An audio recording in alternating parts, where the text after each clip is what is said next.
ഇലയട എല്ലാവരും കഴിച്ചിട്ടുണ്ടാവും. എന്നാൽ ഇതുപോലൊരു ഇലയട അധികം ആരും കഴിച്ചിട്ടുണ്ടാവില്ല. നേന്ത്രപ്പഴം വെച്ചിട്ട് നല്ല ടേസ്റ്റി ആയിട്ട് ഹെൽത്തി ആയിട്ട് ഉണ്ടാക്കിയിട്ടുള്ള ഒരു ഇലയടയാണ്. അപ്പോൾ നിങ്ങളെല്ലാവരും ഉണ്ടാക്കി നോക്കണേ. നമുക്കിതെങ്ങനെ ചെയ്യുന്നത് നോക്കാം. അപ്പോൾ ഇതിനാദ്യം തന്നെ വേണ്ടത് 2 മീഡിയം സൈസിലെ നേന്ത്രപ്പഴം ഒന്ന് പുഴുങ്ങി വേവിച്ചെടുത്തതാണ് കേട്ടോ.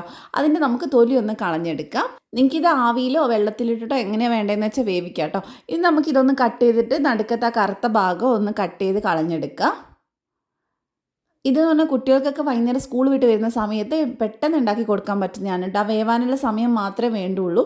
അപ്പോൾ ഞാനിത് കറുത്ത പോർഷനെല്ലാം കളഞ്ഞിട്ടുണ്ട്. ഇനി നമുക്കിത് മിക്സിയിൽ ചെറിയ ജാറിൽ ചേർത്തിട്ട് നന്നായിട്ടൊന്ന് അരച്ചെടുക്കുക. അപ്പോൾ ഞാനിത് നന്നായിട്ട് അരച്ചെടുത്തിട്ടുണ്ട്. ഇനി നമുക്ക് വേണ്ടത് അരിപ്പൊടിയാണ്. ഞാനിവിടെ 1 കപ്പ് വറുത്ത അരിപ്പൊടി എടുക്കുന്നുണ്ട്. അതിനി ചേർത്തതിന് ശേഷം ഇതിലേക്ക് 1/2 ടീസ്പൂൺ ഏലക്കാപ്പൊടി ചേർക്കുന്നുണ്ട്. പിന്നെ ഒരു നുള്ളു ഉപ്പ് ചേർത്ത് കൊടുക്കുക. ഇനി നമുക്ക് നല്ല തിളച്ച വെള്ളം ഒരു 2 3 സ്പൂൺ മാത്രം ചേർത്തിട്ട് ഒന്ന് നന്നായിട്ട് ഇതിനൊന്ന് മിക്സ് ചെയ്തെടുക്കുക. ഒരുപാട് വെള്ളം ചേർക്കണ്ട, കുറച്ച് മാത്രം മതി കേട്ടോ. അപ്പോൾ നല്ലപോലെ ഇനി ഇതിനൊന്ന് കുഴച്ചെടുക്കുക, നന്നായിട്ടൊന്ന് മിക്സ് ചെയ്തെടുക്കുക. അപ്പോൾ നല്ലൊരു മയം കിട്ടാനായിട്ട് നമ്മൾ ഇതിലേക്ക് കുറച്ച് നെയ്യും കൂടെ ചേർത്ത് കൊടുക്കുന്നുണ്ട്. അപ്പോൾ ഒരുപാടൊന്നും വേണ്ട, 1 ടീസ്പൂൺ മാത്രം മതി.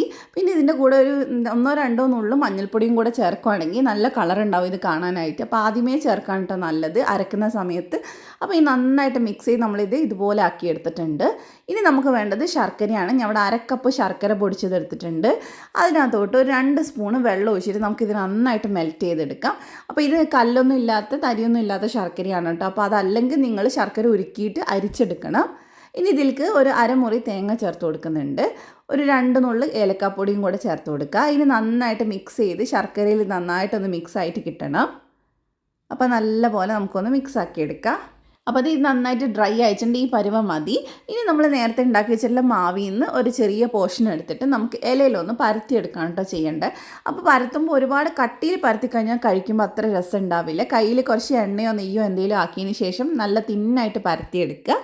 അതിനുശേഷം നമ്മൾ ഉണ്ടാക്കിയിട്ടുള്ള ആ ഫില്ലിംഗ് ഉണ്ടല്ലോ അത് നമുക്ക് ചേർത്ത് കൊടുക്കുക. നിങ്ങൾക്ക് എത്രയാണോ വേണ്ട അതിനനുസരിച്ച് ചേർത്ത് കൊടുക്കുക കേട്ടോ. അപ്പോൾ ഞാനിത് പകുതി ചേർത്തിട്ടുണ്ട്. ഇനി നന്നായിട്ട് ഇതിനൊന്ന് മടക്കിയിട്ട് നന്നായിട്ട് കൈവച്ചിട്ട് ഒട്ടിച്ചെടുക്കുക. അപ്പോൾ ആ ഒരു ശർക്കരയുടെ ഇതൊന്നും പുറത്തേക്ക് പോവില്ല വേവുന്ന സമയത്ത്. ഇനി നമുക്ക് ആവിയിൽ ഇതിന് ഒരു 15 തൊട്ട് 20 മിനിറ്റ് വരെ ഒന്ന് വേവിച്ചെടുക്കാം. അപ്പോൾ തിരിച്ചും മറിച്ചു വിട്ടിട്ട് വേവിക്കാണ്ടോ നല്ല 10 മിനിറ്റ് ഒരു സൈഡും 10 മിനിറ്റ് പിറ്റേ സൈഡും കൂടെ ഒന്ന് വേവിച്ചെടുക്കുക. അപ്പോൾ ഞാൻ നന്നായിട്ട് വേവിച്ചെടുത്തിട്ടുണ്ട്, 2 സൈഡും വേവിച്ചിട്ടുണ്ട് കേട്ടോ. ഇനി നമുക്കിത് ചൂടോടെ തന്നെ സെർവ് ചെയ്യാം. അപ്പോൾ നല്ല ടേസ്റ്റി ആയിട്ടുള്ള പഴം വെച്ചിട്ടുള്ള ഇലയുടെ ഇവിടെ റെഡി ആയിട്ടുണ്ട്. എല്ലാവരും ട്രൈ ചെയ്തിട്ട് ഫീഡ്ബാക്ക് അറിയിക്കുക. അപ്പോൾ നിങ്ങൾക്ക് റെസിപ്പി ഇഷ്ടമായിട്ടുണ്ടെങ്കിൽ ഇതുപോലത്തെ റെസിപ്പീസ് ഇനിയും കിട്ടാനായിട്ട് ദിയാൻസ് കണ്ണൂർ കിച്ചൻ ഫോളോ ചെയ്യാൻ മറക്കല്ലേ. അപ്പോൾ നമുക്കിനി ഇതൊന്ന് കട്ട് ചെയ്ത് നോക്കാം. കണ്ട അതിൻ്റെ ഉൾവശമൊക്കെ നന്നായിട്ട് ആ ശർക്കരയൊക്കെ പിടിച്ചിട്ടുണ്ട്. അപ്പോൾ നമുക്ക് അടുത്ത വീഡിയോ കാണാം. ബൈ.